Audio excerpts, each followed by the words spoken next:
Naam, ikiwa tarehe 7 mwezi wa 4 mwaka wa 2025, karibu katika taarifa za AGR News. Mimi ni Videlis Moshoge, na taarifa za leo tunaanza kutoka kaunti ya Kisii, mahali ambapo jumba la ghorofa 3 liliporomoka na kuangamiza watu 5. Viongozi kutoka maeneo tofauti hasa katika kaunti ya Kisii wanaendelea kutuma risala za rambirambi kwa familia na wapendo wale ambao walipoteza wenzao katika nyumba hilo ambao liliporomoka katika eneo bunge la Bonchari, eneo la Iterio.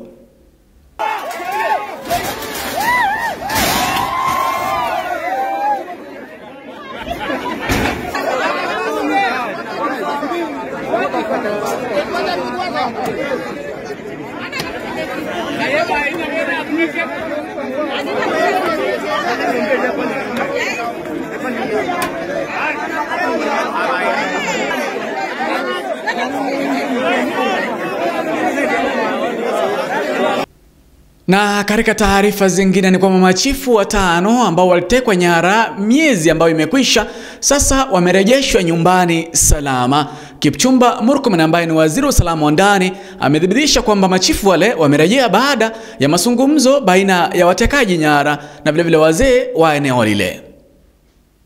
Chiefs that were abducted in Mandera have been released and they are now in the hands of Kenyan officials, and they will be arriving home anytime soon.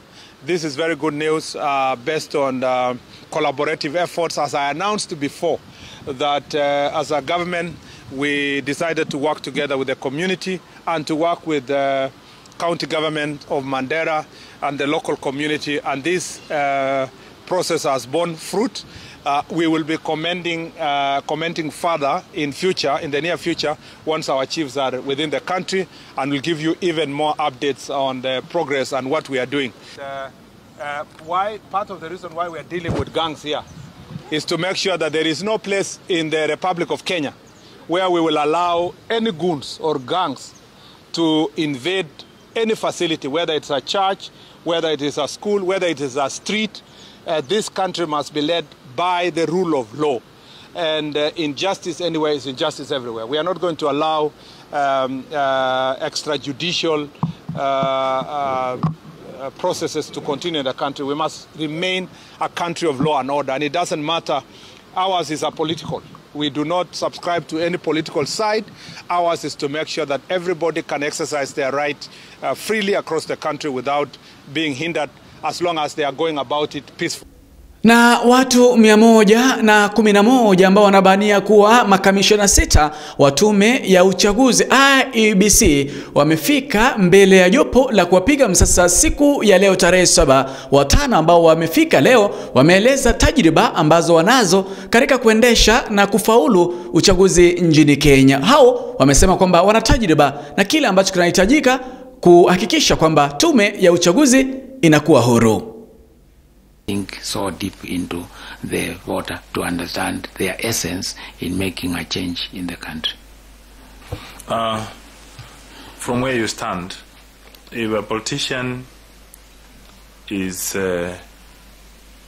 facilitating the voters to do further registration, can that be looked at like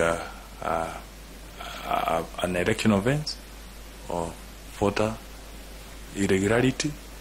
Because in situations we find genuine cases where you find maybe students who are in universities and they cannot afford even a transport to go to a registration center. So if you become a commissioner, what will you do to address some of those challenges?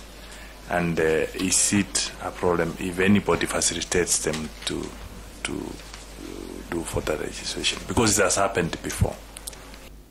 Na tukimalizia ni kwamba chama cha Orange Democratic Movement ODM kimeanzisha uchaguzi mdogo katika maeneo tofauti nchini Kenya, huku katika eneo la Mdhiwa 2 wakijeruhiwa wakati wa uchaguzi huo mdogo.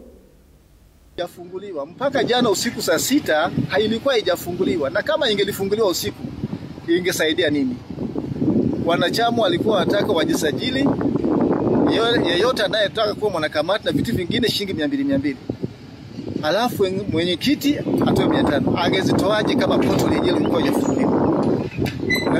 Watu wameenda kulala kabla wajui chochote kinachoendelea. Wakati wa asubuhi inashangaa eti kuna uchaguzi unafanyika. Uchaguzi gani? Makao makuu itoe wazi na ituambie ni nini kinachoendelea. Na katika spoti ni kwamba timu ya Shabana jana zilimenyana na timu ya Bandari FC katika Uaguzi Stadium, kati ambapo Shabana iliwapiga mabao 3-1 timu ile ya Bandari, ikafanya kwamba timu ya Shabana sasa ipo nambari 4 katika jedwali la KPL.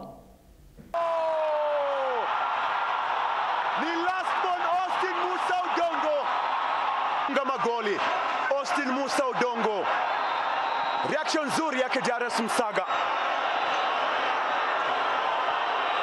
akapata tena Darius Msaga, akalengeta cross ndani, finishing nzuri ya Austin Musa Odongo, akishinda mpira mbele yake Dennis Ng'ang'a Njire, akishangilia kwa kasi kweli kweli, mwiba kweli kweli, striker na nuzi msaidizi, lakini ndio goli.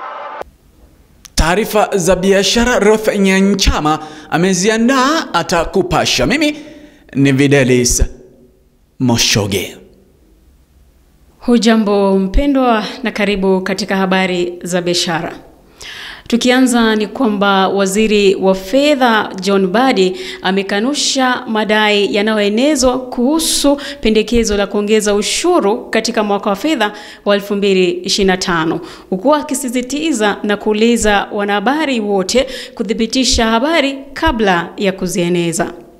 Kwa upande mwingine ni kwamba waziri huyo wa fedha John Mbadi basi amekiri kwamba nchi kwa sasa imetatizika kiuchumi, huku ikitumia thuluthi mbili ya mapato yake kulipa madeni, huku akitaja mikopo yenye riba kubwa, pia akitaja kuzitishwa kwa misaada kutoka kwa nchi vile Marekani. EU imechangia pakubwa kudorora kwa uchumi nchini Kenya, huku nchi ikijaribu kujitegemea kifedha. Na katika habari nyingine ni kwamba benki za kibiashara huku nchini Kenya zimeitaka Benki Kuu ya Kenya kupunguza zaidi viwango elekezi vya mikopo katika mkutano ujao wa sera siku ya Jumanne, huku benki hizo zikikiri kwamba kufikia sasa zimetatizika kupunguza viwango vya riba kwenye mikopo yao. Nikomee hapo kwa sasa. Jina langu ni Ruth Nyanchama.